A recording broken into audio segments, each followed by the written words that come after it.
MSU, we have been telling our stories for more than 18 months, and you have yet to answer a single question I have asked.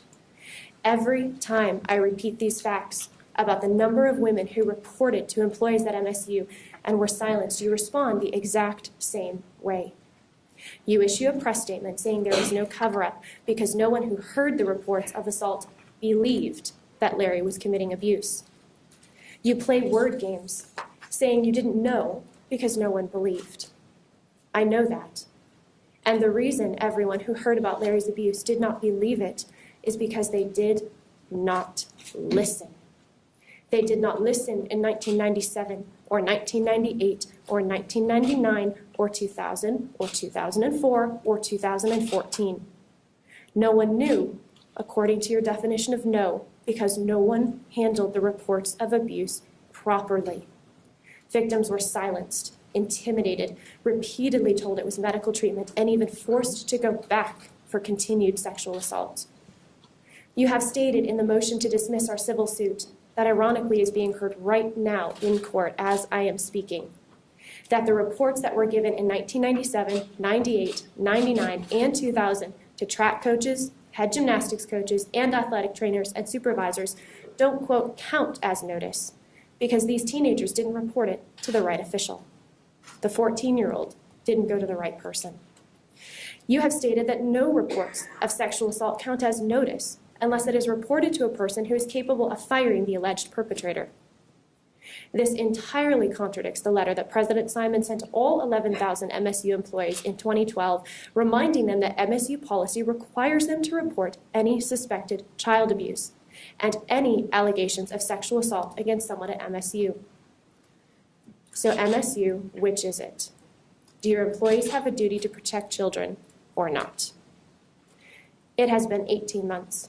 And I am still asking the same questions, hoping that the little girls that come after me will have adults that they can trust. And I've been getting the same answer for a year. And so I am asking point blank again. When Kathy Collages humiliated Larissa Boyce and the second gymnast, greatly compounding the trauma of their sexual assault, and waved the report form in front of her, telling her there would be consequences if she reported, is this the right way or the wrong way to handle sexual assault allegations on MSU's campus?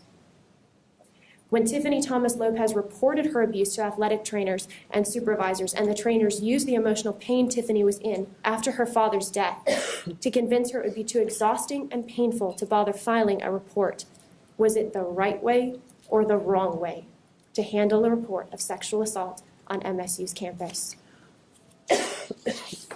When Christy Achenbach reported the sexual assault to her track coach and athletic trainers and was also silenced, was it the right way or the wrong way to handle a report of sexual assault on MSU's campus? When Kyle Stevens' parents reported Larry's sexual abuse of their daughter to an MSU psychiatrist, and he brought Larry in to talk to her parents instead of reporting as he was mandated to do by law, was it the right way or the wrong way to handle a report of sexual assault on MSU's campus? When Amanda Thomashaw reported to the Title IX office and Larry was allowed to hand-pick the 4 colleagues to be interviewed to determine whether his treatment was legitimate, was that the right way or the wrong way to investigate a claim of sexual assault on MSU's campus? And after all this, when I came forward in 2016, I brought an entire file of evidence with me. I made a police report and a Title IX report, and I brought with me to those reports my medical records showing that Larry had never charted penetrative techniques. I brought medical records from a nurse practitioner documenting my graphic disclosure of abuse to her way back in 2004. I had my journals showing the mental anguish I had been in since the assault. A catalog of national and international medical journal articles showing what real pelvic floor treatment looks like. I brought a letter from a neighboring district attorney vouching for my character and truthfulness and urging detectives to take my case seriously. I brought a cover letter going point by point through Michigan law and case law, explaining how every element of first-degree criminal sexual assault was met and could be proven. I brought a witness I had disclosed to in 2004. I brought evidence of 2 more women unconnected to me who were also claiming sexual assault. And I had the names of 3 pelvic floor experts willing to speak on my behalf. And the MSU PD handled it beautifully. But MSU officials were a different story. Because the response of Dean William Strample was to send an email to Larry that day and tell him, quote, "Good luck, I am on your side." And when my video testimony to the Indy Star came out, graphically describing the abuse that Larry perpetrated, disclosing horrific details to the world that no one was ever supposed to know, that I had never told anyone, even my own husband, until that point, Dean Strample forwarded that video testimony to the MSU provost, and he mocked it. He called it the cherry on the cake of his day. President Simon and Board of Trustees, is this the right way to handle disclosures of abuse on MSU's campus? When Brooke Lemon, one of the doctors Larry was allowed to handpick to clear himself in 2014, was interviewed for my investigation, she said I hadn't really been penetrated. I only thought I had because, quote, "When I am a 15-year-old girl, I think everything between my legs is my vagina." I only thought Larry had put his fingers in me for up to 40 minutes at a time for a full year. I was just confused. Sounds eerily familiar to what Amanda Thomashaw was told in 2014, that she, quote, "didn't understand the nuanced differences between sexual assault and a medical exam." It sounds eerily familiar to what every single woman was told all the way back to 1997. We were all wrong. We were all just confused. Board of Trustees, is this the right way to handle disclosures of sexual assault on MSU's campus? And if that were not bad enough, when I finally joined the civil suit 5 months later, after waiting for almost half a year for MSU to do the right thing, the vice president of the Board of Trustees, Joel Ferguson, went on television and gave a press interview in which he claimed those of us who had filed civil suit were ambulance chasers who were looking for a payday. In fact, I know that at least one other high-ranking MSU official has specifically called me out by name and said I am in it for the money. This has never been contradicted, retracted, or refuted. At MSU, you need to realize that you are greatly compounding the damage done to these abuse victims by the way you are responding.